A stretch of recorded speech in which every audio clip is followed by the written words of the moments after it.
channel Bank Jali News would give you several information about. Ex-Ukraine leader and former US commander urge US to hold firm as Kyiv fights for global security. By Holly Williams, November 25, 2022, 8:22 a.m. CBS News.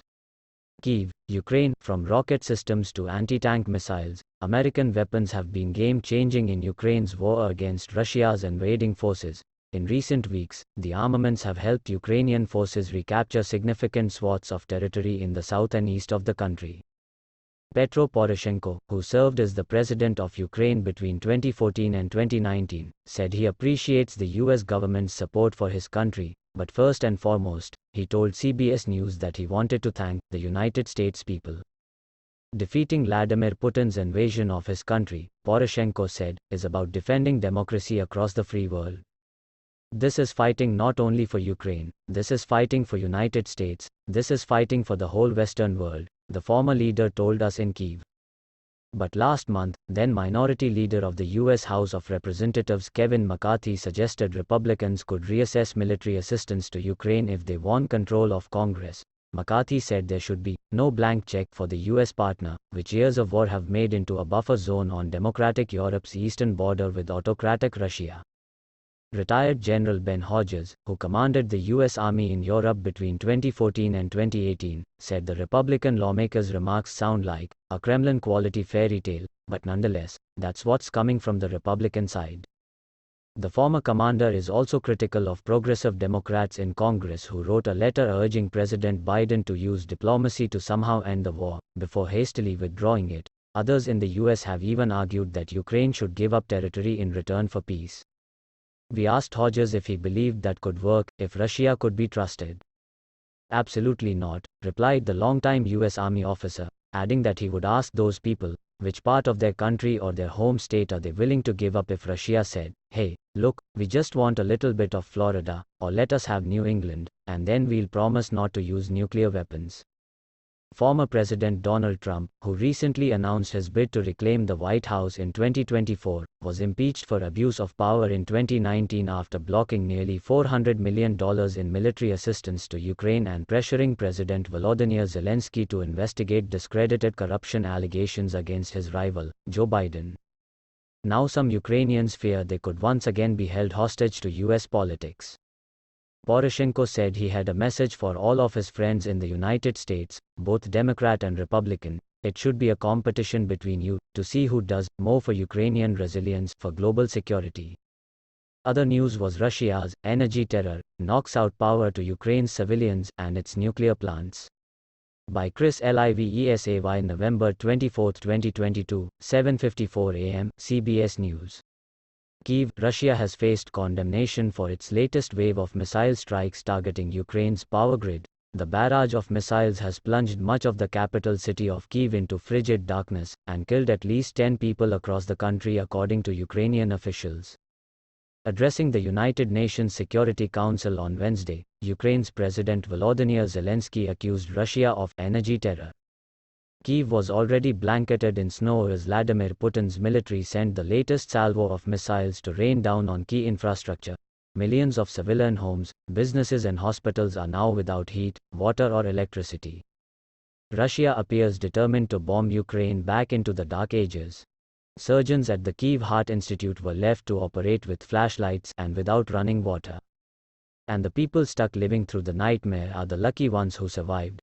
A 17-year-old girl was among those killed when a Russian missile came crashing through the roof of an apartment building in the capital's outskirts on Wednesday. Victoria and her mother Tatiana came home to the building to find what was left, which was virtually nothing.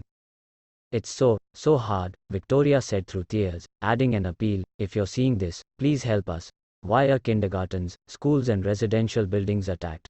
This is not strategic infrastructure. Like millions of Ukrainians, they are now facing a long, dark, freezing cold winter as their country's last 3 fully functional nuclear plants had to be disconnected from the grid due to Russia's strikes. Zelensky denounced Moscow, accusing it of crimes against humanity. The director of Ukraine's biggest energy provider said the situation was critical. People are suffering, DTEK Executive Director Dmytro Sakharuk told CBS News. In some cases, people lost friends, relatives, kids. But the businessman said Ukraine's spirit is very strong, and people are ready to suffer, because they believe Ukraine's army will liberate the rest of the country's territory from the Russian occupiers. He's confident that Putin's strikes will backfire, and instead of depleting Ukrainians' morale, it will strengthen their resolve. Ukraine's energy minister has said the country's operational nuclear plants should be reconnected to the grid by Thursday evening, but that doesn't include Europe's biggest nuclear power plant in the southern region of Zaporizhzhia, which has been shelled repeatedly and is still held hostage by Russian forces. The last news: Ukraine nuclear power plant attacked by Russia, worker tells CBS News, as IAEA warns of close call.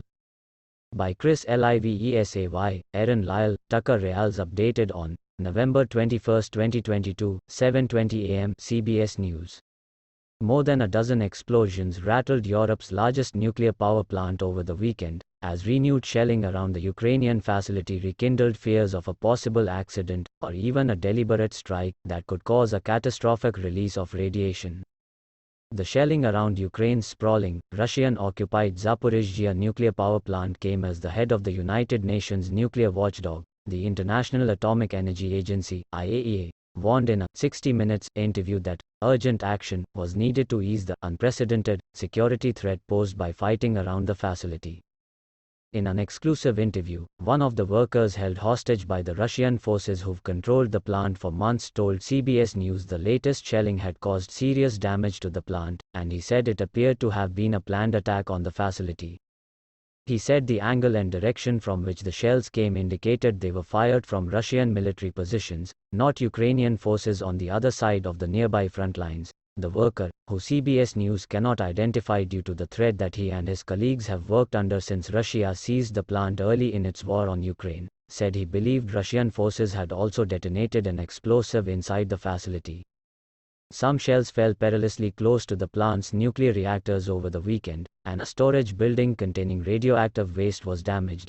The explosions prompted IAEA Chief Rafael Mariano Grossi to warn that whoever was lobbing shells at the plant was taking huge risks and gambling with many people's lives. We were fortunate a potentially serious nuclear incident did not happen. Next time, we may not be so lucky, Grossi warned in a statement on Sunday. He said it was a close call. Russian government spokesman Dmitry Peskov accused Ukraine's armed forces of causing the blasts, without offering any evidence. This cannot but cause our concern, Peskov told reporters on Monday. We call on all countries of the world to use their influence so that the Ukrainian armed forces stop doing this. The Zaporizhzhia plant worker told CBS News he believed Russia had attacked the plant in an act of sabotage, intended to make it useless in the event Ukraine's slowly advancing forces should manage to retake the facility.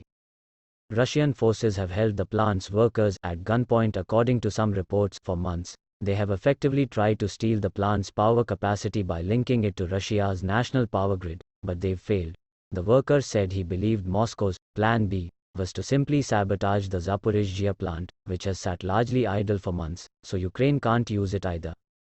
Given the amount of radioactive material still at the facility, however, that's an incredibly dangerous gambit. The staffer told CBS News the occupying Russian forces were behaving like monkeys playing with hand grenades. He blamed them for all of the damage, not just over the weekend, but in a series of attacks since the spring. If one of the plant's nuclear reactors is seriously damaged, the world will know about it quickly, he said, because it would likely spark an immediate nuclear catastrophe. It's an unprecedented thing, really, in so many ways, Grossi told Leslie Stahl about the threat around the Zaporizhzhia plant for this week's 60 Minutes. This place is at the front line, which makes the whole thing so volatile and in need of an urgent action, Grossi said.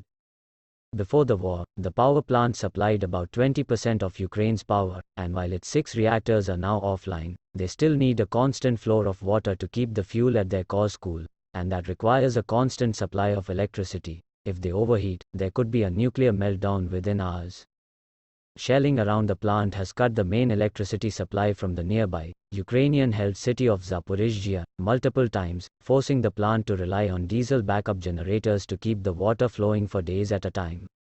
And you don't want the biggest nuclear power plant in Europe, one of the biggest in the world, to be cooled with basically an emergency system which is dependent on fuel, Grossi told Stahl, because when your diesels are out, or whatever you put in it to make them work, Then what happens? Then you have a meltdown. Then you have a big radiological nuclear emergency or an accident, and this is what we are trying to prevent.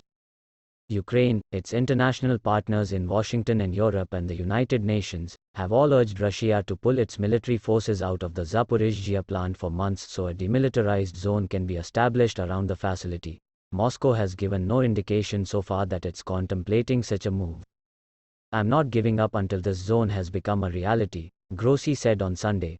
As the ongoing apparent shelling demonstrates, it is needed more than ever. The more news: a newborn baby was killed at a Ukrainian hospital during a Russian airstrike, officials say. By Caitlin O'Kane, updated on November 23, 2022, 7:02 p.m., CBS News. A newborn baby was killed at a hospital in Vilnyansk, located in the Zaporizhzhia region of Ukraine, when a Russian airstrike hit the building on Wednesday, according to Ukraine's state emergency services. The baby's mother and doctor are alive and have been rescued from the rubble, officials said. The baby's mother was the only patient there, according to BBC News. Ukraine's First Lady Olena Zelenska wrote on Twitter that the baby was just 2 days old. "We will never forget and never forgive," she wrote. "My sincere condolences to the loved ones of the baby." Russia was accused of attacking a maternity hospital in Mariupol earlier this year, where at least 17 people were wounded. Children are under the wreckage, Ukrainian President Volodymyr Zelensky tweeted at the time, calling it an atrocity. Zaporizhzhia, where the recent strike took place, was taken over by Russia when the Kremlin annexed 4 regions in September. It is home to Europe's largest nuclear plant. Multiple regions were attacked on Wednesday, and the emergency services said they responded to 159 incidents, detecting and removing 1,453 explosive objects. Since the beginning of Russia's invasion of the country, officials said 288,508 explosive objects and more than 6,272 pounds of explosives have been neutralized in Ukraine, including 2,154 aerial bombs. In the Kharkiv region, 2 people in an apartment building were killed during shelling, according to BBC. In the capital city of Kyiv, there were several explosions, but it wasn't immediately clear if they were caused by the air defense system's Russian projectiles, according to the Associated Press. One of the capital's infrastructure facilities has been hit, Mayor Vitaly Klitschko said. He also said water supplies were knocked out in the city. The country also experienced widespread power outages in parts of Kyiv, Lviv and in the Odessa region. Thank you for your attention and don't forget to like and subscribe.